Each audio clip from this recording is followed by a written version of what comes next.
CM Manohar Lal के principal media adviser ने दिया इस्तीफा। विनोद मेहता हैं सीएम के प्रिंसिपल एडवाइजर। करीब 7 महीने पहले ही हुई थी नियुक्ति।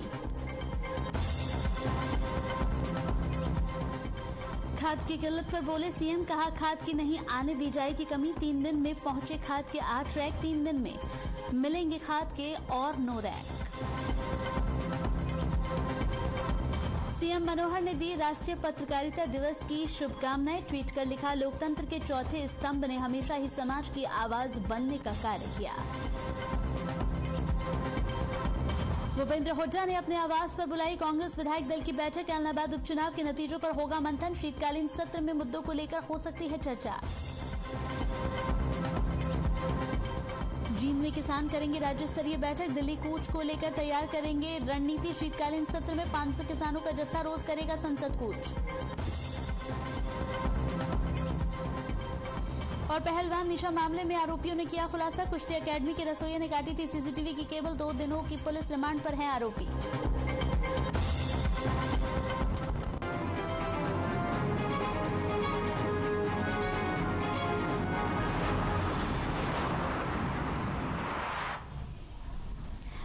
नमस्कार, हर खबर हरियाणा में आपका बहुत बहुत स्वागत है। आपके साथ हाजिर हूं मैं कंचन। शुरुआत करेंगे बुलेटिन की चंडीगढ़ की खबर से। आपको बता दें कि चंडीगढ़ में यहां पर मुख्यमंत्री मनोहर लाल के principal media adviser Vinod Mehta ने इस्तीफा दे दिया है। बता दें कि करीब 7 महीने ही उनकी नियुक्ति हुई थी। अभी इस्तीफे की कोई पुख्ता जानकारी यहां पर सामने नहीं आई है। सिर्फ यही बताया जा रहा है कि उन्होंने निजी कारणों के चलते इस्तीफा दिया है। इस पूरी खबर पर ज्यादा जानकारी के साथ रवि हमारे साथ फोन लाइन पर जुड़ गए हैं। रवि, चंडीगढ़ से ये बड़ी खबर है जहां पर मुख्यमंत्री मनोहर लाल के principal media adviser Vinod Mehta ने इस्तीफा दे दिया है। क्या कुछ जानकारी मिल रही है इस पर?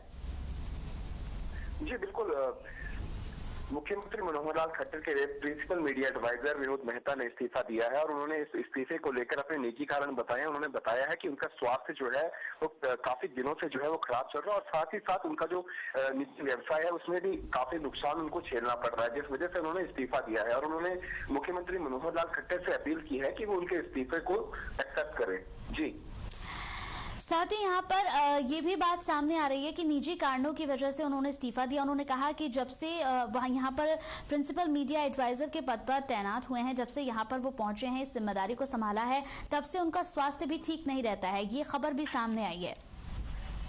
जी बिल्कुल, जिस तरीके से पहले हमने आपको बताया कि स्वास्थ्य कारणों को लेकर और साथ ही साथ जो निजी व्यवसाय है उनका वो भी काफी समय से नुकसान झेल रहा है, जिसके चलते उन्होंने जो है ये इस्तीफा दिया है। और साथ ही आपको बताना चाहूंगा कि बीते ऐलनाबाद उपचुनाव के बाद से भी लगातार बहुत से कयास जो है वो लगाए जा रहे थे कि मीडिया एडवाइजर जो है विनोद मेहता, उसको लेकर बहुत सारी बातें वो सामने आई थी, बहुत सारे र्यूमर्स थे वो भी सामने आ रहे थे। लेकिन इन सब र्यूमर्स को एक तरफ करते हुए विनोद मेहता ने जो कारण बताए हैं वो अपना स्वास्थ्य और साथ ही साथ निजी व्यवसाय के कारणों का हवाला देते हुए उन्होंने इस्तीफा दिया है। जी चलिए, बहुत बहुत शुक्रिया हमारे साथ जुड़ने के लिए रवि आपका। तो चंडीगढ़ से हमारे संवाददाता रवि हमारे साथ जुड़े थे। सीएम मनोहर लाल के principal media adviser Vinod Mehta ने इस्तीफा दे दिया है।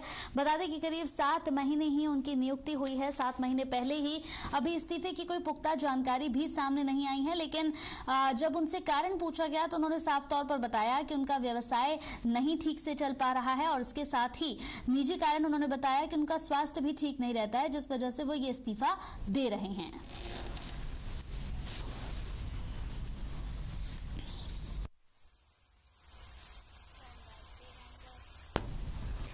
तो अब खबर आपको बता दें कि राष्ट्रपति का दौरा है, जिसे लेकर राष्ट्रपति के दौरे को लेकर तमाम अधिकारी काफी ज्यादा सजगता के साथ लगातार जगह पर पहुंच रहे हैं, साथ ही साथ दौरा भी कर रहे हैं। सेठ स्वागत के लिए पहुंचे हैं गांव, सभी तैयारियां भी पूरी कर ली गई हैं।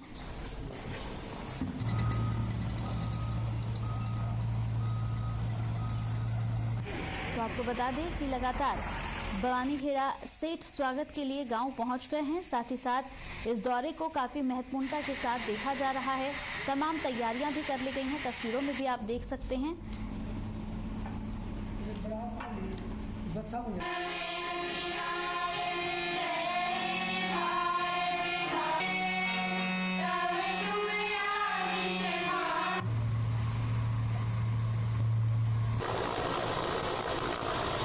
जी, माननीय राष्ट्रपति महोदय 17 तारीख को विलेज चुई में आदर्श ग्राम का इनॉग्रेशन करने के लिए पधार रहे हैं। इसके लिए हमारा जो भी प्रेसिडेंट के प्रोटोकॉल के हिसाब से हमारी सुरक्षा के इंतजाम किए जा रहे हैं। गांव के अंदर ही हेलीपैड का निर्माण किया जा रहा है। साथ में जो जहां पे प्रोग्राम होंगे वहां पे भी सुरक्षा की दृष्टि से जो हमारे इंतजाम है वो लगातार किए जा रहे हैं। हमारे गाँव में स्वप्रेरित आदर्श गाँव से राष्ट्रपति महोदय महामहिम जी 17 तारीख को सुई गांव में आ रहे हैं। हमारे गांव के में सबने पूरे गांव ने इकट्ठा होकर राष्ट्रपति जी आने पर सभी ने पूरे गांव में जो भी जिसकी ड्यूटियां लगाई पूरे गांव ने दिलो जान से अपना काम किया है। साथ ही जो ही प्रशासन को पता लगा, प्रशासन ने भी डीसी साहब हो, एसपी साहब हो, पंचायती डिपार्टमेंट हो, पब्लिक हेल्थ हो, बीएनआर हो और दूसरे डिपार्टमेंट और चाहे सिक्योरिटी के लिहाज से पुलिस, सभी अपनी ड्यूटी और गांव में सभी ने अपना अच्छा काम किया है। 2 साल के बाद भी बम्बई चले गए थे। बाबूजी ने बहुत मेहनत की है और अपनी मेहनत से इतने आगे बढ़े। फिर इनको ये लगा कि मेरे को अपने काम के लिए कुछ करना चाहिए। तो मोदी जी का जो भाषण था 2015 में, तो उसके बाद इन्होंने सोचा मैं अपने ही गांव को क्यों नहीं आदर्श गाँव बना लिया, और उसके पीछे इन्होंने ये मेहनत की। चलिए, इसी बीच इस वक्त की बड़ी खबर आ रही है। इस वक्त की बड़ी खबर टीवी स्क्रीन पर आपको दिखाने जा रहे हैं कि विधायक यहाँ पर दल की बैठक बुलाई है भूपेंद्र सिंह हुड्डा ने। साथ ही साथ इस बैठक में ऐलनाबाद उपचुनाव को लेकर चर्चा होनी है, मंथन होना है। आपको बता दें शीतकालीन सत्र में भी चर्चा हो सकती है। कुछ ही देर में शुरू होगी बैठक। भूपेंद्र हुड्डा ने बुलाई है ये बैठक। साथ ही साथ आपको बता दें कि कांग्रेस विधायक दल की ये बैठक है। शीतकालीन सत्र में मुद्दों को लेकर हो सकती है चर्चा।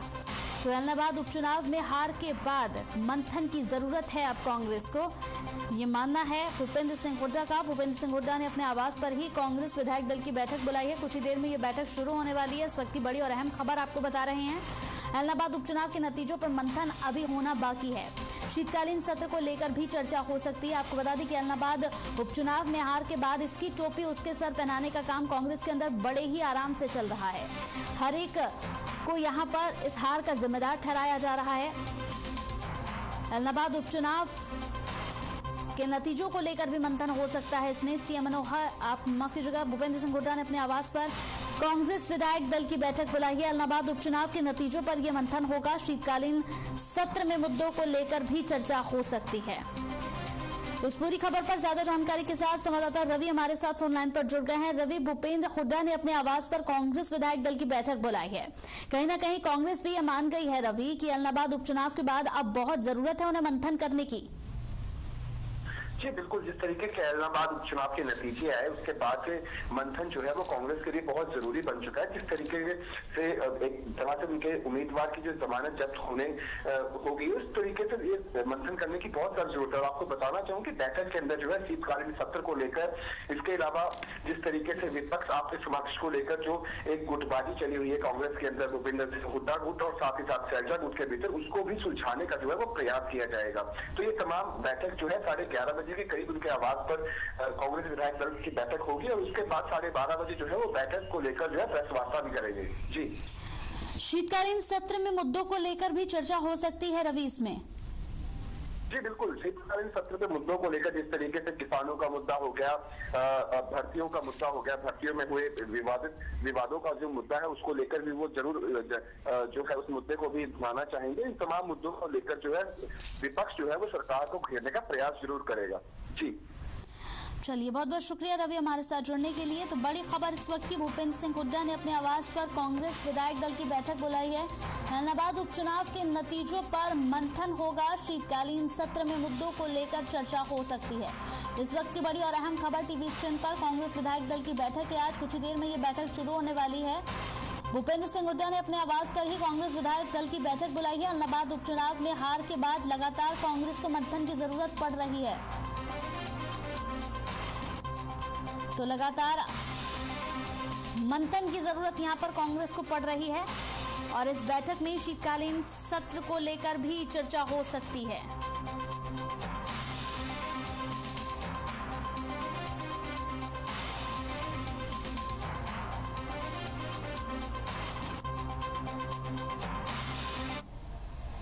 तो कांग्रेस पार्टी की ओर से लगातार यहाँ पर युवा चेहरों को नई जिम्मेदारियां दी जा रही हैं, युवाओं को मौका दिया जा रहा है। यहाँ पर आपको बताते चले कि चेतन चौहान को यहाँ बड़ी जिम्मेदारी दी गई है। कांग्रेस पार्टी ने युवा चेतन चौहान को कांग्रेस कमेटी के राष्ट्रीय सचिव और पंजाब चंडीगढ़ के सह प्रभारी नियुक्त किया है। साथ ही अंबाला पहुंचने पर उनका कांग्रेसियों के कार्यकर्ताओं द्वारा जोरदार स्वागत भी किया गया। इस मौके पर कांग्रेसी कार्यकर्ताओं द्वारा ढोल नगाड़े बजाकर खुशी का इजहार किया गया। युवा चेतन चौहान ने उनको यहाँ पर दी गई जिम्मेदारी के लिए प्रियंका गांधी और राहुल गांधी का धन्यवाद भी किया।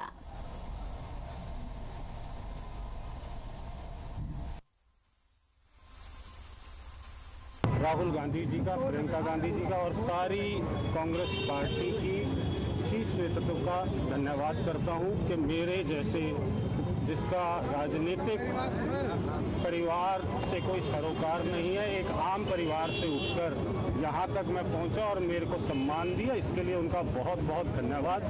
और अब जो आपने बात कही कि आज जो इतनी बड़ी जिम्मेवारी दी है, सबसे पहले जो जिम्मेवारी मुझे पंजाब में सह प्रभारी लगाकर दी है उसका निर्वहन करेंगे और दोबारा पंजाब के अंदर कांग्रेस की सरकार बने, इस तरीके का हम काम करेंगे। और अंबाला की बात आपने कही, अंबाला में हमेशा कांग्रेस जिंदा रही है। आपने कहा विपक्ष नजर नहीं आता, मैं कहता हूँ नजर आता है, परंतु अब और ज्यादा नजर आता है।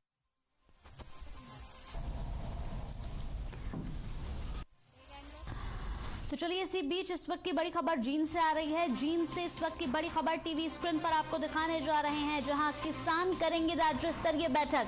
दिल्ली कूच को लेकर रणनीति तैयार करेंगे। शीतकालीन सत्र में 500 किसानों का जत्था हर रोज संसद कूच करेगा। जी हां, इस वक्त की बड़ी खबर आपको बता रहे हैं। जींद में किसान करेंगे राज्य स्तरीय बैठक और साथ ही साथ दिल्ली कूच को लेकर अपनी रणनीति भी तैयार करेंगे। शीतकालीन सत्र में 500 किसानों का जत्था रोज करेगा संसद कूच। इसकी तैयारियां अभी शुरू हो चुकी हैं। इस वक्त की बड़ी और ब्रेकिंग खबर आपको बता रहे हैं। जींद से इस वक्त की ब्रेकिंग खबर, जहां पर दिल्ली कूच को लेकर तैयार करेंगे रणनीति। इस पूरी खबर पर ज्यादा जानकारी के साथ संवाददाता परमजीत हमारे साथ फोन लाइन पर जुड़ गए हैं। परमजीत, जींद में किसान राज्य स्तरीय बैठक करेंगे, दिल्ली कूच को लेकर भी तैयारी कर रहे हैं, क्या कुछ अपडेट है इस पर? बिल्कुल, देखिए कंचन, आज जींद के धर्मशाला में किसानों ने राज्य स्तरीय बैठक बुलाई है और इसमें दिल्ली कूच की तैयारी को लेकर ये बैठक बुलाई गई है, ताकि देखिए आने वाले जो 26 नवंबर है उसको किसानों के आंदोलन को 1 साल पूरा हो जाएगा, जिसके चलते आज वो रणनीति बनाएंगे किस तरह से जो है इसको मजबूत किया जाए। और देखिए 500 का जत्था संसद कूच के लिए निकलेगा और अगर उनके साथ कोई वहाँ पे एक्शन होता है तो हरियाणा में उसका रिएक्शन देखने को मिलेगा। लेकिन कंचन देखिए, अभी 12 बजे का टाइम दिया गया है और 12 बजे यहाँ किसान पहुंचना शुरू हो जाएंगे। साथ ही यहाँ देखा जाए अगर यहाँ पर तो परमजीत, शीतकालीन सत्र में 500 किसानों का जत्था रोज संसद कूच करेगा, इसे लेकर भी रणनीति बनाई जाएगी इस बैठक में। बिल्कुल कंचन, देखिए इसी मामले को लेकर बैठक बुलाई है ताकि आंदोलन को मजबूत किया जाए और जिस तरीके से अभी जो है पराली का सिलसिला हुआ था तो वो पूरा हो चुका है और अब किसान जो है अपने कामकाज से फ्री हो गए हैं और अब जो है दिल्ली लगातार वो जो दिल्ली धरना चला हुआ है उसको मजबूत किया जाए, तो उसको लेकर आज रणनीति बनाएंगे। ठीक है। साथ ही साथ यहाँ पर एक बड़ी अहम बात है कि जींद में किसान जिस तरीके से राज्य स्तरीय बैठक करेंगे और संसद कूच को लेकर भी लगातार यहाँ पर खबरें सामने आ रही हैं। किसानों का इस पूरे मामले पर क्या कुछ कहना है? आपकी बातचीत हो पाई है किसानों से? बिल्कुल, देखिए किसानों का से हमारी बातचीत हुई है तो किसान को यही कहना था कि हमने जो है आज बैठक बुलाई, उस बैठक में फैसला लिया जाएगा, किस तरह से आंदोलन को मजबूत किया जाएगा और किया जाए। और जो है 500 का जत्था जो है टोल से रवाना होगा और वो जो है वहाँ पे जाके संसद कूच के लिए संसद कूच करेगा। हालांकि अगर उसके साथ कुछ छाड़ होती है या कोई सरकार उसे जो है या एक्शन करती है तो हरियाणा में उसका रिएक्शन देखने को मिलेगा। जी चलिए, बहुत बहुत शुक्रिया परमजीत, हमारे साथ जुड़ने के लिए, तमाम अपडेट हम तक पहुंचाने के लिए बेहद शुक्रिया आपका।